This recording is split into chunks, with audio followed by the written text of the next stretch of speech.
Today's recipe is panna cotta. Panna cotta is a traditional Italian dessert. It roughly translates to cooked cream. Here we've got two amounts of cream. I've got 900 mils here and 300 mils there. The 900 mils we're going to cook, and we're going to reduce down with some aromats like vanilla and lemon zest until it's about a quarter reduced. Then we're going to take the 300 mils of cream and whip it with icing sugar, fold it through with some gelatine and make our panna cotta. It's really, really simple. So let's get started. So into a pan, we're going to place our 900 mils of cream. Make sure we get all of it out. We've got the zest of one lemon here. Place that over here. We've got our beautiful vanilla pods. Now the vanilla pod is the seed pod of an orchid. Grows in tropical regions. So we're just going to basically slice through the middle of our pod. I'm not going to strip the seeds out of it yet. I'm just going to place it straight into our cream, like so. Now, we're going to just bring this to the simmer. Now what I do is I use a spoon, I leave a spoon in it, so that kind of acts as a wick, and it will draw a little bit of the heat out of it, and it'll prevent the cream from boiling over. But you still have to watch the pot. You don't want to boil the cream over.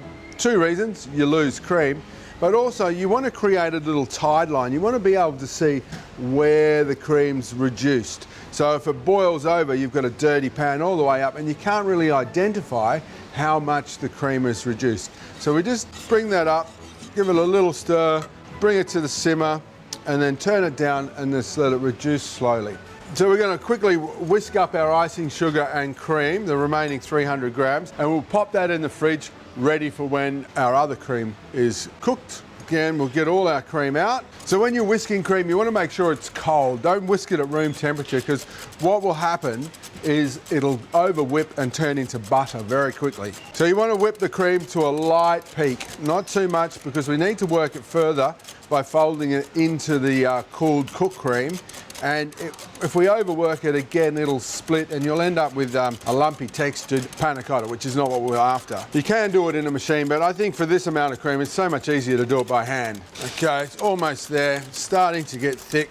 And because we've got the sugar in it, it'll actually thicken a lot quicker. You want to get it to the stage where it's that kind of ribbon stage, where you can just start to draw a figure of 8 and it holds itself, which is just about now. You can see it thickening up. See, look at that. It just holds on itself. That's perfect. Not over whipped.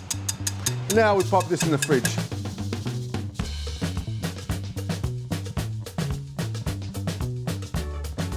So our cream's been sort of simmering away for about 10 minutes and it's almost reduced to where I need it.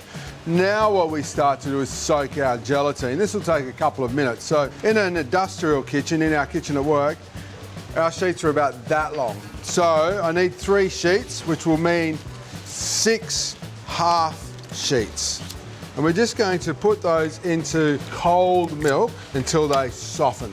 If you go into warm water, what happens is the gelatine starts to dissolve. So what we're trying to do is just activate it, get it all nice and soft. It'll go like jelly, and it doesn't take too long, so we just push it down into the milk. You can do it in cold water, then you need to squeeze it off. I'm going to actually melt it in this milk, so I'm going to soak it in the milk. This makes it easy.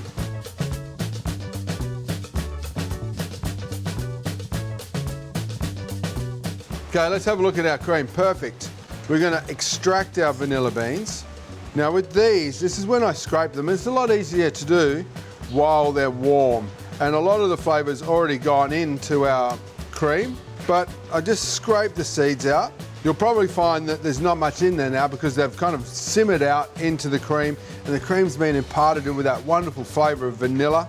Now, don't throw these away. They're worth $2 each. It's $4 worth of vanilla. I'm going to wash them just quickly, rinse them like so. Then I'm just going to pop them on some paper towel, dry them out, and put them into some sugar to create vanilla sugar. It's a great way of like imparting that flavour back into sugar, and you can use that in other recipes. I'm going to transfer that to a small pot. See, they're lovely and sort of jelly-like now, so they're ready to melt. So you can see that gelatine starting to break down. Okay, you don't need to boil it, you just need to gently warm it. Okay, so over in this pot with our cooked cream, you can see the tide lines actually. You can see how much the cream's dropped. That gives you an indication of where you are with your cooking. Now, while this is still warm, I'm going to add 200 grams of white chocolate and 10 mils of cream to my shirt. And we're just going to stir that through. Once our gelatin is dissolved, we're going to add it to our cooked cream and chocolate. Now, I need a bowl of ice with another bowl over the top. We're going to create a sort of an ice bath to chill this mixture down. And once it's chilled, we'll see that it's starting to thicken. We can add our whipped cold cream.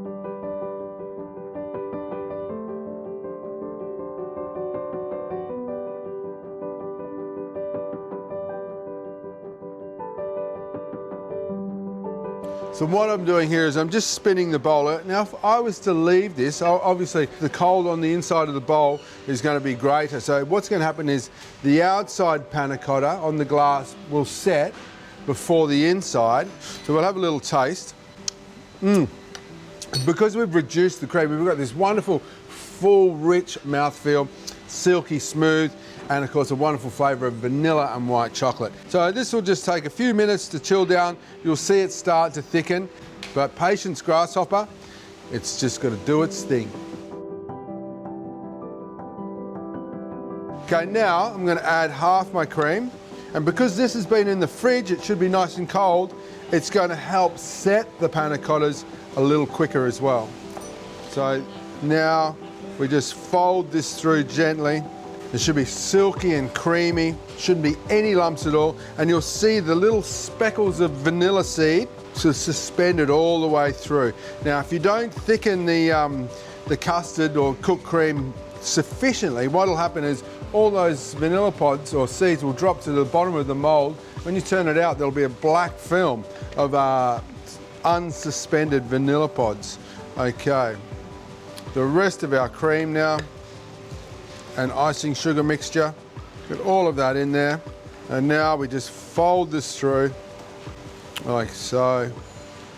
Lovely and unctuous. Okay, now to portion it up.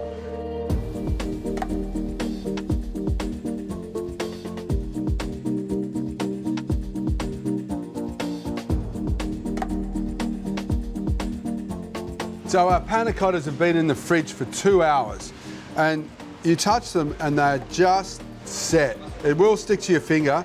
Give them a wobble. If they're really loose, they'll slosh about, but look, that's perfect. Now, what I've got here is a pan of water that I've just brought to the boil. So the pan should be deep enough that you can just drop the mould into and the water comes up around the edges but not over the top. And you've got enough space just to pick up your container. Leave it in there for about 30 seconds. And it'll just start to loosen up, and we just, with our fingers, just pull it away from the edge and it's loose, okay? Now we put it into our plate like so, pick up one side and bingo, look at that. And it's got a nice little wobble. It should have a wobble to it. It's just melted where I've heated the mould up. Don't leave it in too long, otherwise it will completely melt. Okay, into our strawberries that I've just cut up before. I'm just gonna quickly dust in icing sugar, stir them around, and then we're just going to put a load of our strawberries around the outside, like so. And just here, I've got some vin cotto. Vin cotto is cooked grape juice. It's a little bit like balsamic, but it's not made like a vinegar. It's just basically reduced grape juice. So it's got a lovely sort of woody, sweet, sharp kind of flavour. And then we have our beautiful vanilla white chocolate panna cotta with strawberries and vin cotto. Ta-da! That is a great dessert. Let's have a go. And watch this, it should be so soft, and just pull away. And there you go, white chocolate panna cotta with strawberries. It is the simplest, sexiest dessert you could ever make at home.